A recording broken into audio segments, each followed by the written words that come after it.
When there are parasites in the body, the white blood cells sound the alarm. There's foreign invaders, there's foreign invaders.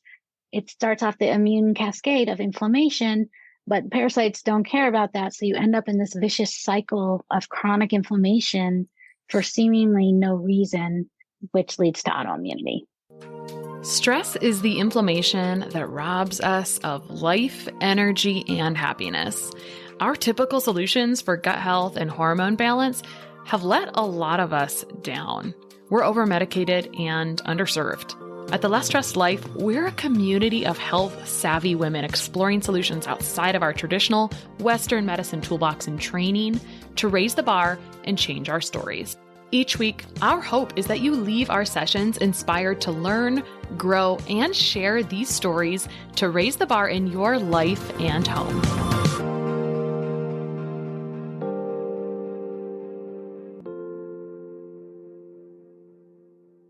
I have a complicated history with coffee.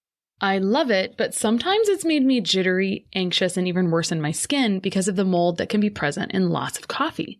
A couple of months ago, I tried Everyday Dose, which combines organic coffee, grass-fed collagen, lion's mane for focus, and has 80% less caffeine than regular coffee. The results have been impressive, and that's after trying several other similar different coffee products that just didn't meet my snobby coffee standards. Here's what I noticed ever since I started using Everyday Dose as my daily coffee 2 months ago. My daily focus and concentration are better because lion's mane is a nootropic that helps with brain clarity and focus. But unlike other products, Everyday Dose actually tastes like coffee and not like mushrooms, which usually taste like dirt or sit at the bottom of the cup. I've noticed I'm not jittery, which makes sense because there's less caffeine and they're third-party testing for mold or mycotoxins, which is a big deal, so I feel good instead of crappy from my coffee. And 3, I've had no change in mood or energy right before my period starts. It's pretty common that my mood is apathetic and I'm annoyed by humans a day or 2 before the start of my menstrual cycle. But oddly, since I've been doing this daily nootropic coffee, I've had no mental dips like I had before. So if you want to try Everyday Dose, do me a solid and support the podcast by using my special link, everydaydose.com/less stressed, and you'll get 5 extra sample packs in your order. There's no coupon code, so you'll just have to type in everydaydose.com/less stressed or grab the link from the show notes. And let me know if you love it or drop me a note or tag me on Anti-Inflammatory Nutritionist on Instagram. All right, today on The Less Stressed Life, I have Elizabeth Yarnell. She was diagnosed with multiple sclerosis in 1999 and has been on a mission to redefine multiple sclerosis and autoimmunity naturally as a traditional naturopath and certified leap therapist. She's worked with hundreds of others suffering with the same thing in her nationwide clinic using a unique personalized non-pharmaceutical approach to empower her clients to reclaim their health. She's a TEDx speaker, award-winning author whose cookbook has sold more than 70,000 copies, a patented inventor, and has been featured on CBS, NBC, ABC, and PBS, as well as in Good Housekeeping Health, Martha Stewart, Living Radio, and many other outlets. Welcome, Elizabeth. Well, thank you so much. I'm excited to be here with you. So I think the last time I interviewed someone around multiple sclerosis, I think it was Terry Walls, and she told us about her pretty intense story of being in a wheelchair and then riding her bike to school every day. And multiple sclerosis, like diet has affected her big time, and it's in mitochondria and all of these things are a huge part of it. And so I always love seeing someone who's living so vibrantly with MS. It's wonderful to see that. You were diagnosed a long time ago, and I'd love to hear more about that and how that played into kind of your career choice. Maybe, I don't know, when you became a naturopath, if that was after or before, maybe after, I'm not sure. I'd love to hear about that, the diagnosis, and how that journey has been a little bit before we get into some other topics. Yes, I love to talk about my MS origin story because back in 1999, when I was diagnosed, I could never have foreseen the way I would be now as a published author and a speaker and a clinician helping others with multiple sclerosis. Because back then, wow, that night in 1999, I went to sleep as usual. And when I awoke the next morning, I literally was blind in my right eye. It was that sudden. And I couldn't figure out what was going on because with multiple sclerosis, which is an inflammatory condition, the inflammation is systemic. And when there's inflammation in your brain, everything is very confusing. All I knew was that the night before, I had been working on an article that I was writing for the Denver Post on cross country skiing. And I had been working on it for a couple of weeks and gotten it to a point where I felt pretty good about it. And I thought, I'm going to just print this out. It's late. And tomorrow morning, I will do the final edits. And as I was brushing my teeth, I kind of skimmed it through and I thought I saw 3 places that I definitely wanted to change. But the next morning, when I put those pages down next to my cup of coffee, it was almost like a goblin had stolen into my apartment in the middle of the night and taken an eraser to the pages. Entire paragraphs were just not there anymore, just entire sections of text. And what I could make out, I couldn't understand. I couldn't decipher. And needless to say, I couldn't identify those 3 edits that I knew were there, but I couldn't find them for the life of me. I had to turn into my editor what I knew in my heart was substandard work. And this was my income, my living, what I had been training to do. I really didn't know what I was going to be able to do with my life if I couldn't read or write anymore. I was going to have to find a whole new career. So in short order, I was in an eye doctor's office who diagnosed me with optic neuritis or inflammation of the optic nerve and shuffled off into an MRI where I received the lovely diagnosis of multiple sclerosis. Did you have symptoms in retrospect? Were there symptoms building up around that? It's funny because I did have some symptoms that I didn't know what they were. I had fainted a couple months before my diagnosis. I had come home from a trip to Asia with a ton of parasites. And I know we're going to get into that a lot, but I think that was a contributing factor. But yeah, I had fainted, which is not something that's a habit of mine. Also, I had tingling in one of my fingertips, one of my hands, all the fingers on my hand for about 6 weeks, kind of pins and needles whenever I would touch it. And I didn't attribute that to anything. I couldn't figure out what it was. But looking back in retrospect, that was definitely an early symptom. Mm-hmm. Okay, so you get diagnosed. I'm under the impression that your career as a writer at this time, and then how do things change? I mean, you were blind in one eye. What happened next, essentially? So yes, I was a writer and an instructional designer, specializing in multimedia instructional design. I was doing both those. And then literally I lost all the vision in my right eye for a period of time. And I realized that I could no longer really work very well as an instructional designer because of the intensity and the hours and the demanding pace it required from me.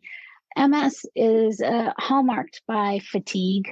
And in the beginning, I certainly had a lot of fatigue and felt very fragile in a lot of ways. And I didn't know what I was going to do, but I started looking into, well, what could I do for my health and my future? Because really, after all, it mattered most to me how I was going to end up, because I had learned that 80% of multiple sclerosis patients experience significant disability within 10 years of diagnosis.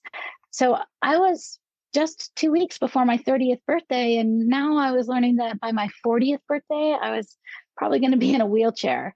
And the doctors told me, oh, there's really nothing that you can do. You can take one of these 3 injectable disease modifying therapies, pharmaceutical drugs, which all had very low efficacy rates and very toxic side effects. But the medical community, of which my father is a neurologist, so a big part of that, felt very strongly that I should try one of these. I should pick one of these. And absolutely, in fact, even to this day, the medical community is very clear that anyone who's diagnosed with multiple sclerosis should start a, quote, disease-modifying pharmaceutical therapy. So I did. I picked one, and not only did it not slow down the progression of my disease, I continued to experience flare-ups or exacerbations on the same timeline that I had been before, but I had terrible, terrible side effects. For 3 years, I had hives all over my body every single day. A good day was 30 hives and a bad day was 300 hives. There were days I could not leave the house because my face was so distorted from hives.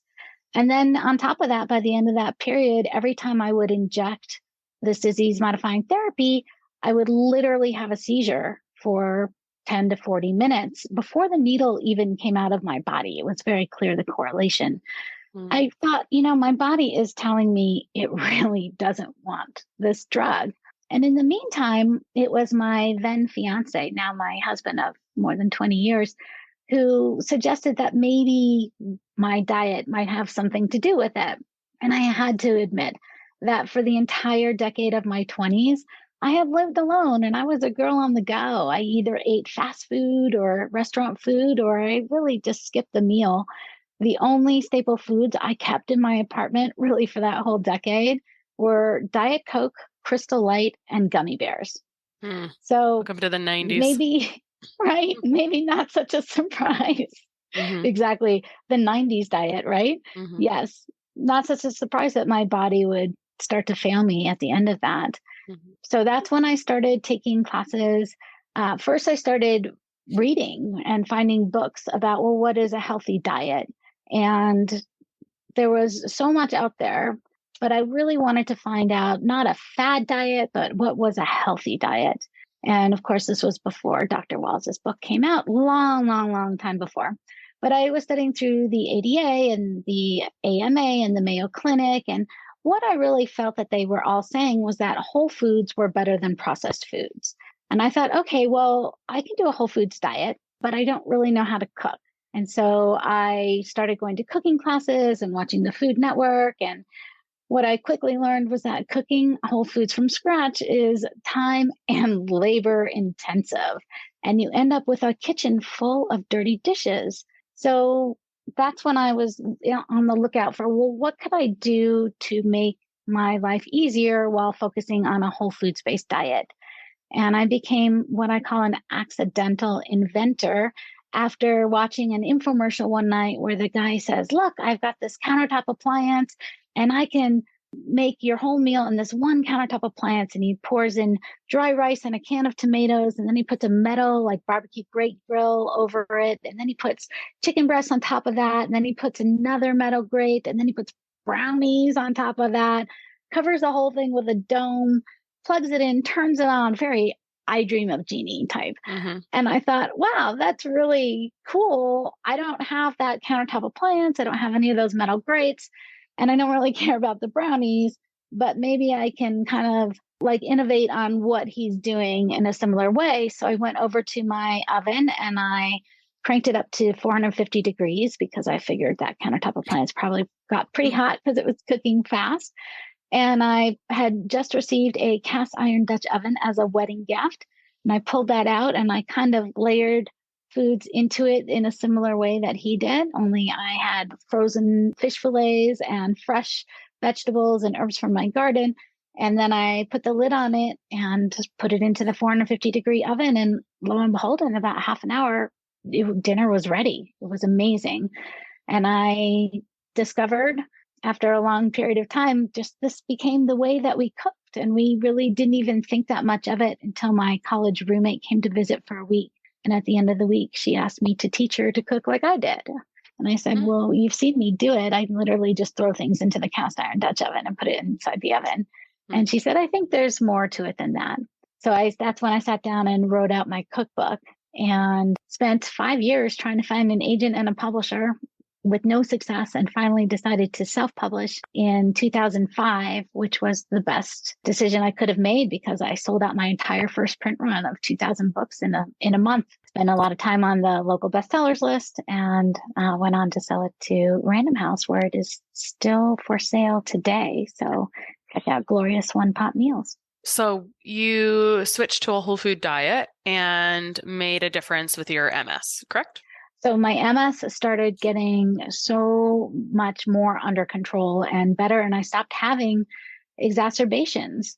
So I went along for a long time really feeling like whole foods versus processed foods was the secret to MS until my son was born, and he was sick from the get-go, even though I only gave him organic whole foods, but he was just still really sick. And by the time he was 6 years old, he had fallen off the height and weight chart.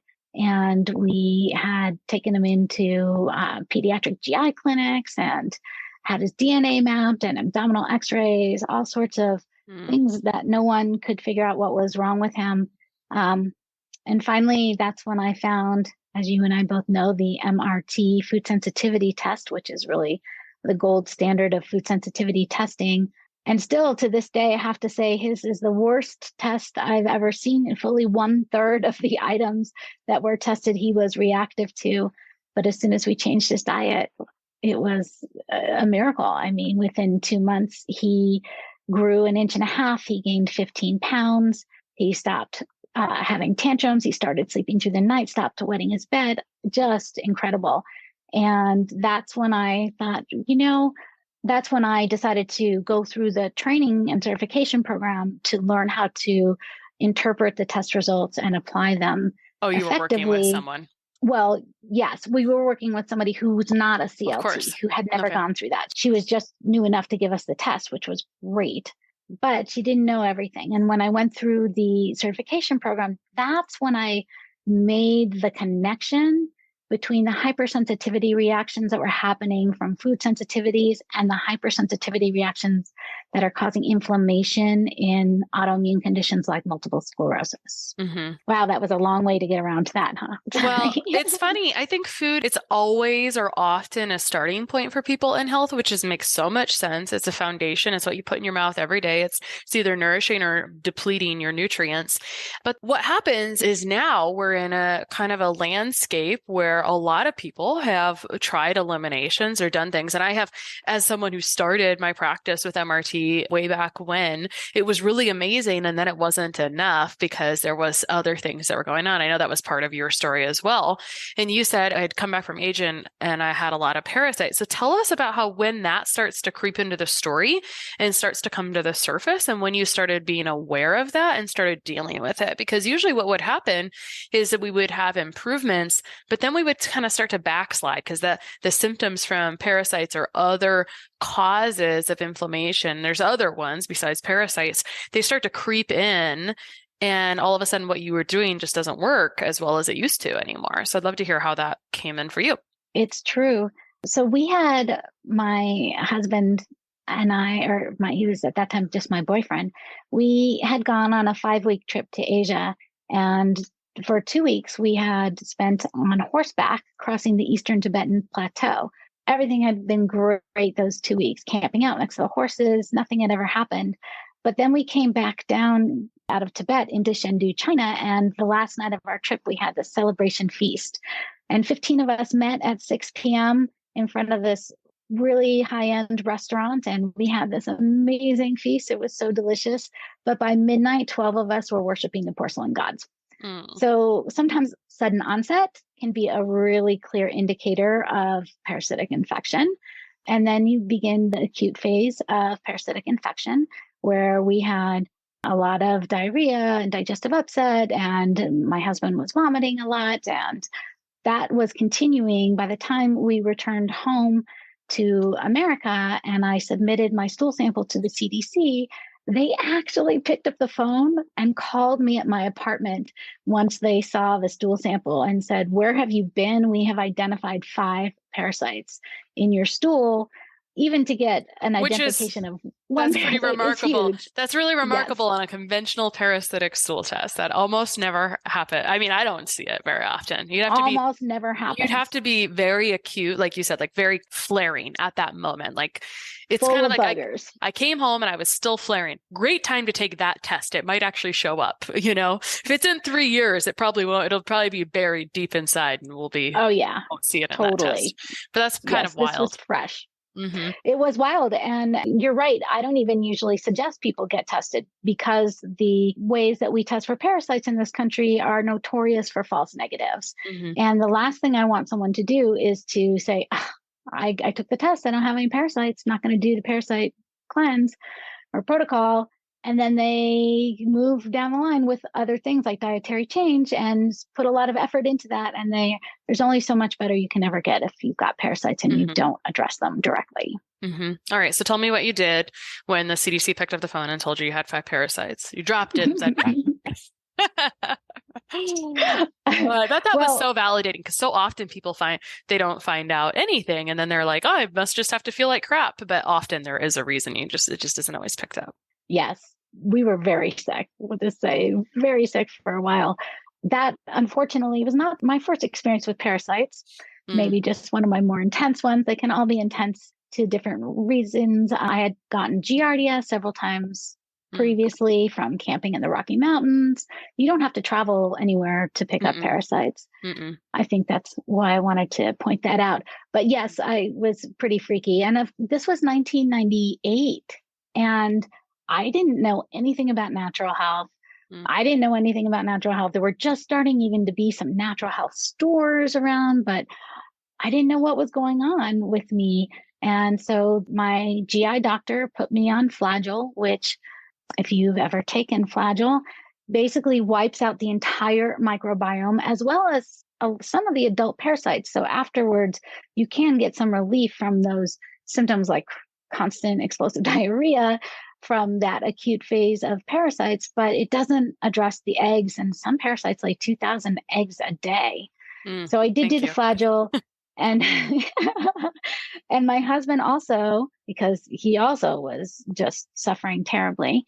In fact, he was on Flagyl at our wedding a couple months later, and Flagyl kind of functions like Antabuse, where if you drink alcohol, you get very sick. And so he spent a lot of time at our wedding throwing up because he was a little bit in denial about what was going on. Sure.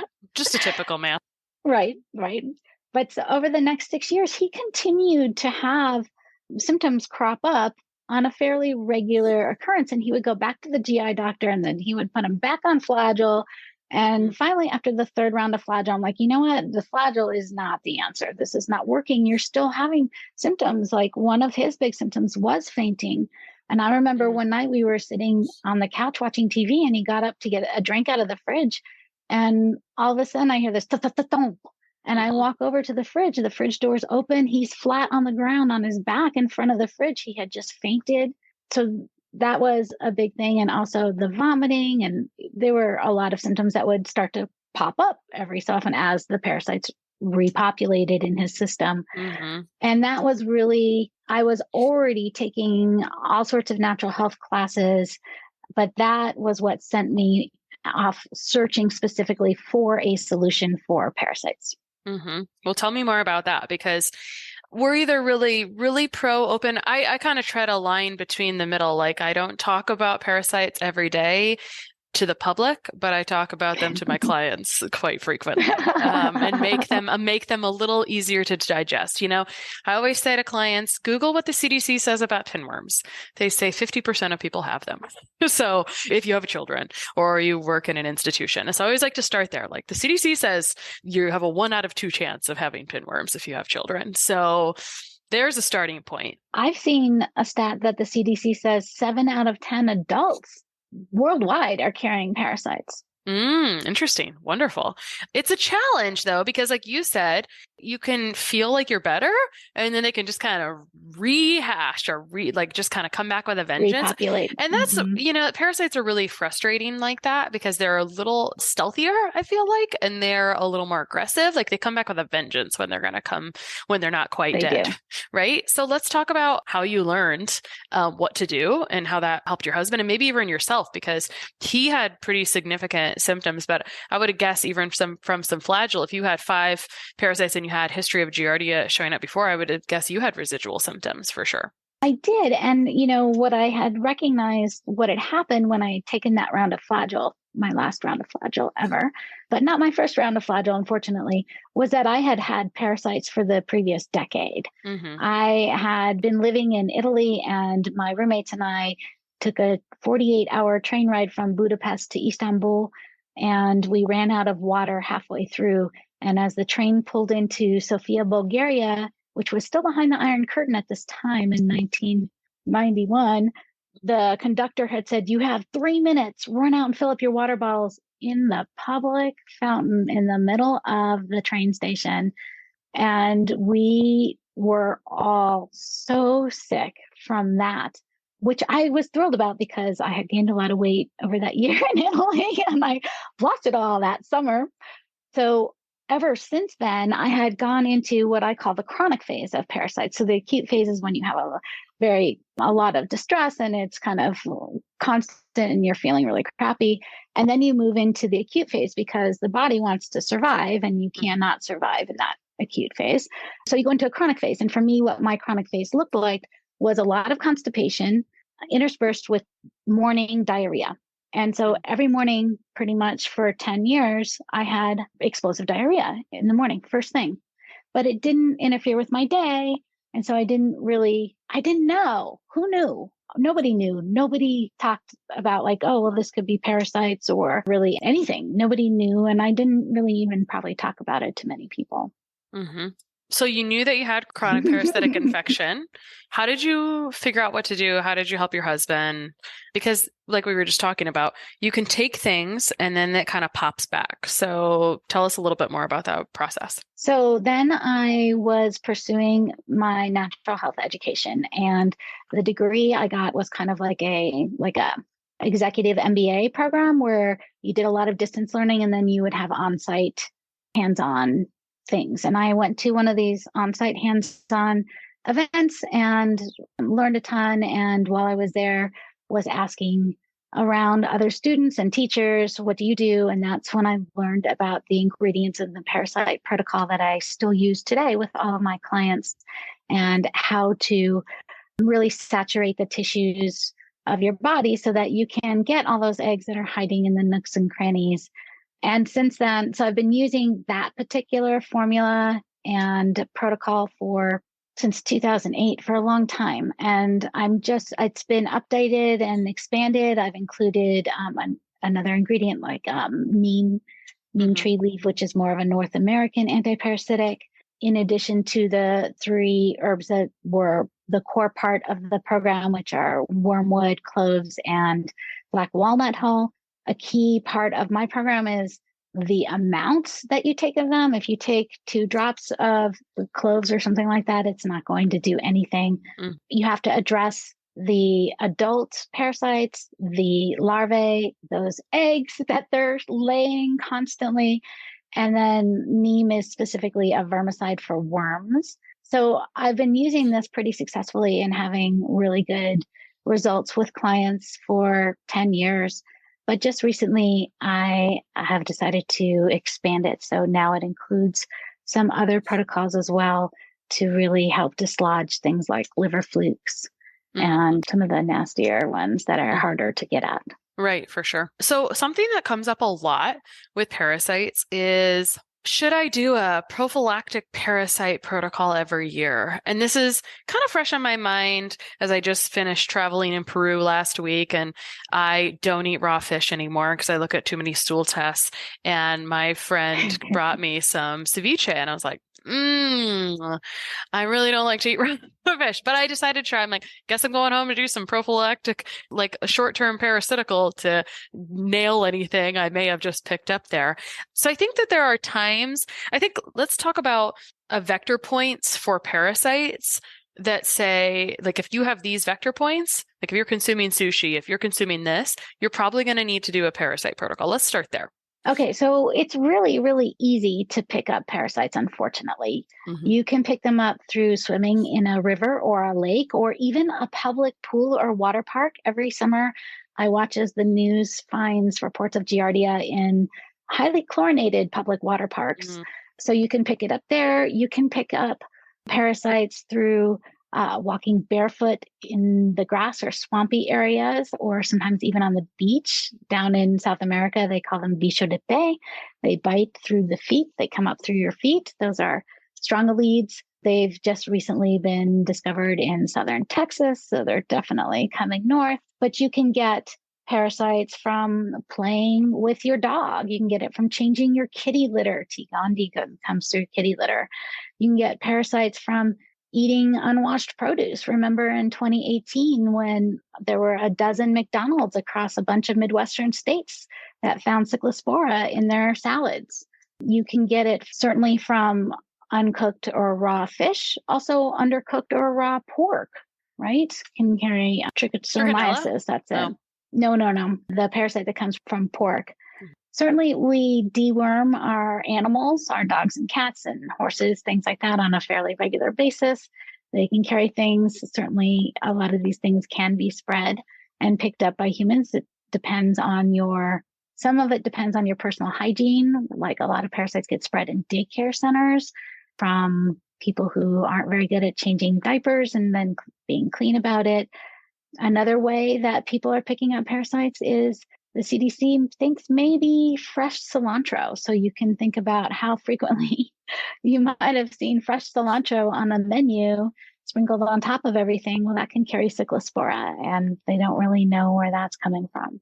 Back in the 90s, let's not forget, the entire city of Milwaukee was infected with cryptosporidium through their municipal water supply.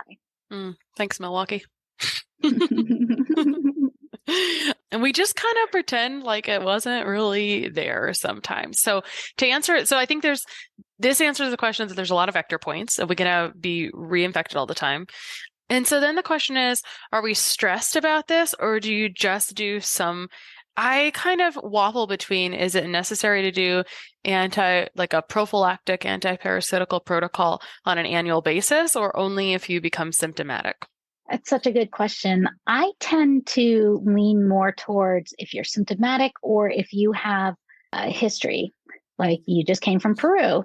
Mm-hmm. Last year, I went to Ecuador. Yes, I did it. After I came back from Ecuador, I did another parasite protocol. I wasn't having any issues, but we ate street food. There were a lot of things that maybe might have been a little foreign to my body to begin with. And I think it's not a bad idea. As far as I can tell, there's really no harm done. Most of my clients, I'm going to say all of my clients, have tolerated the herbal ingredients very well, very easily. Some of them have had to go on to do more intense parasitic removal. Before they came to me, nobody had ever talked about parasites. They never thought about it. But then they started doing the protocol, parasites start coming out. They realize they definitely have parasites. They maybe repeat the month-long protocol. They're still coming out. And then we move on to some more other protocols to try to help dislodge the ones that are still stuck in there. I have one client, she lives in the Bahamas. She has multiple sclerosis. And when she started working with me, as I said, I put every single person who works with me on a parasite protocol because it is so gentle and it's so foundational. If you have those buggers, there's not that much we can do to help you.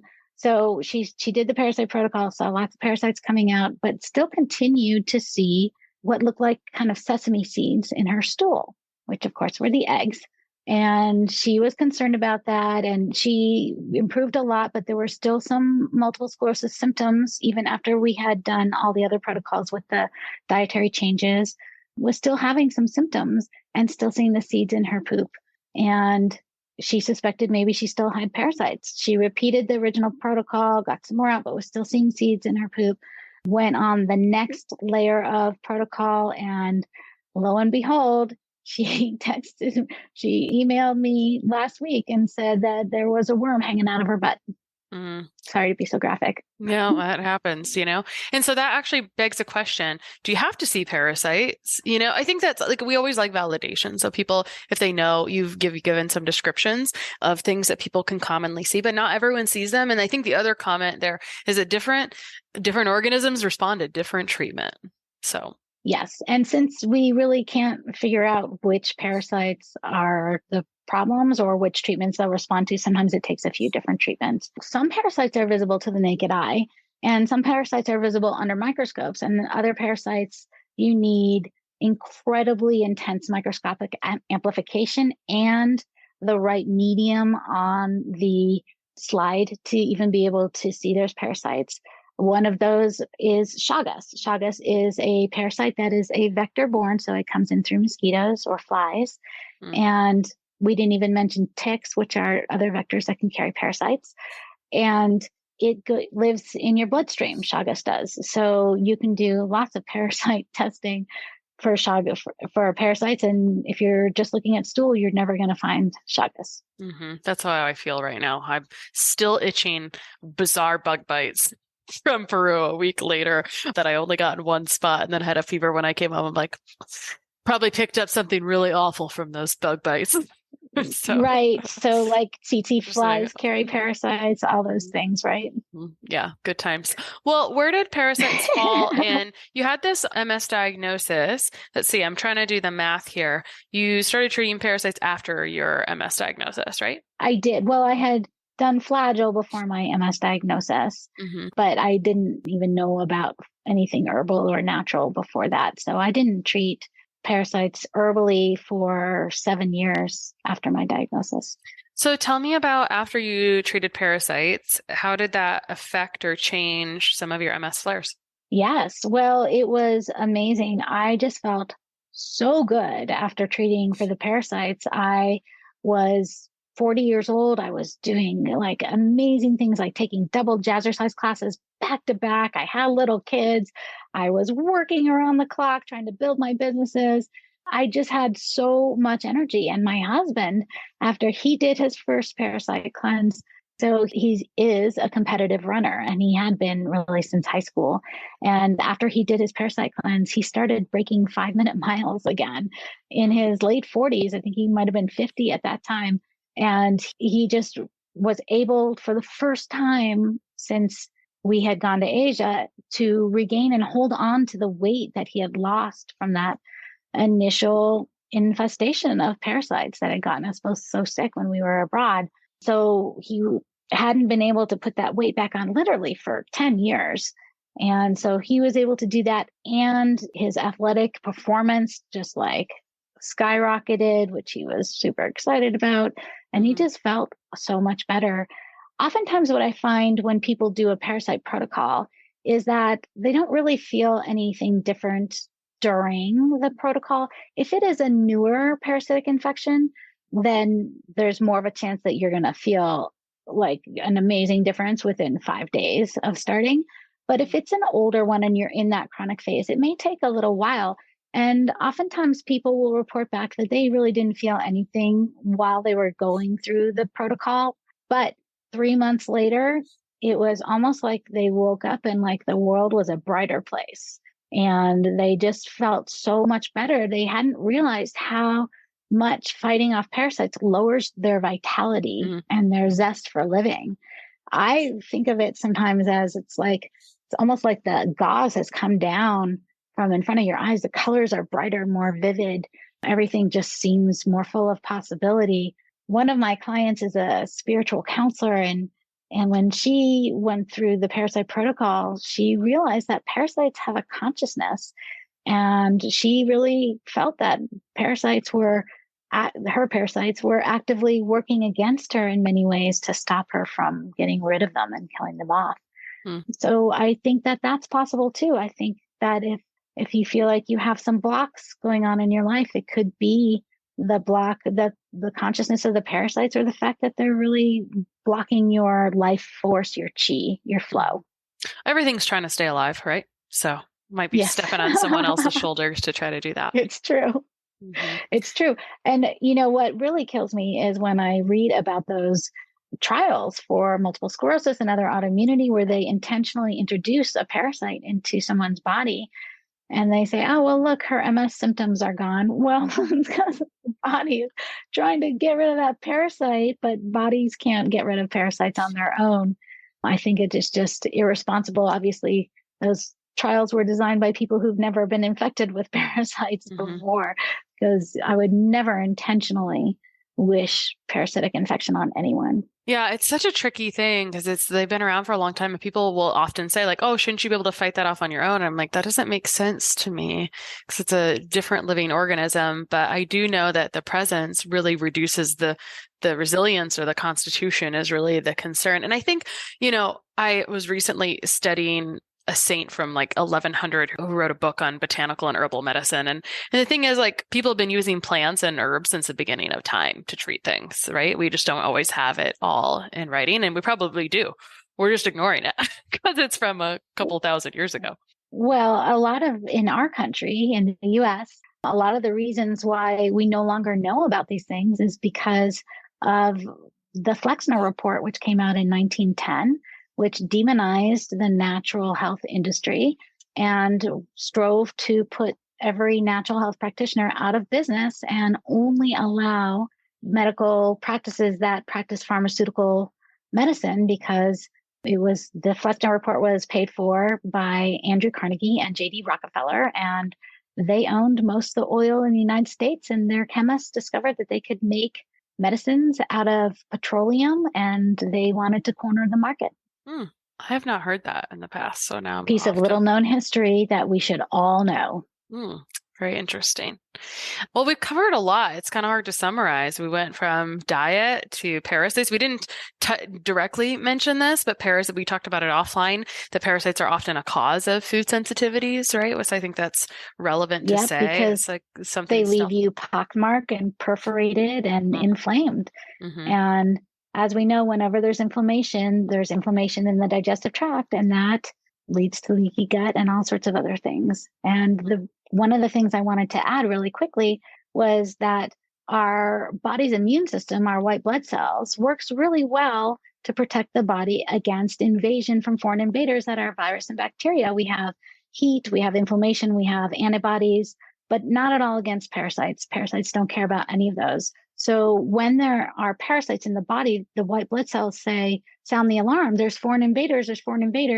It starts off the immune cascade of inflammation, but parasites don't care about that. So you end up in this vicious cycle of chronic inflammation for seemingly no reason, which leads to autoimmunity. Yeah. Do you ever use white blood cell counts as a potential indicator for parasites, or not really? I'm a traditional naturopath, so I don't draw blood like that. I definitely use functional medicine labs. And if somebody has their counts from their doctor, then yes, I'll look at them, but I don't rely on them. As I said, most people have parasites, and if you have a chronic health problem, there's probably parasites in there. So I just make everybody do it. Well, I feel like we just started to broach the topic about parasites, honestly. Where can people find you online? And I know you're writing a book about multiple sclerosis. It's coming out in March, right? It is. March is MS Awareness Month. So that's when my book, Multiple Sclerosis, From Life Sentence to Life Solution, will come out. And the best place to go to find me is elizabethyarnell.com, my website. Everything is kind of focused and hubbed there. But I would love to offer listeners a little gift, if that's okay with you. That's fine. So we talked about inflammation a lot in this hour, and I have an inflammation quiz that can help you assess the amount of inflammation that's going on in your body. It does take like 7 or 8 minutes, so give yourself a little bit of time and go through the questions and really look at them, because there will be questions on there that never occurred to you might be due to inflammation about symptoms in your body. So it can be a really helpful tool, and you can get that at inflammationinvestigator.com. Thanks so much for coming on today, Elizabeth. Hey, thanks for having me. Sharing and reviewing this podcast is the best way to help us succeed with our mission to help integrate the best of East and West and empower you to raise the bar on your health story. Just go to reviewthispodcast.com/less stressed life. That's reviewthispodcast.com/less stressed life. And you'll be taken directly to a page where you can insert your review and hit post.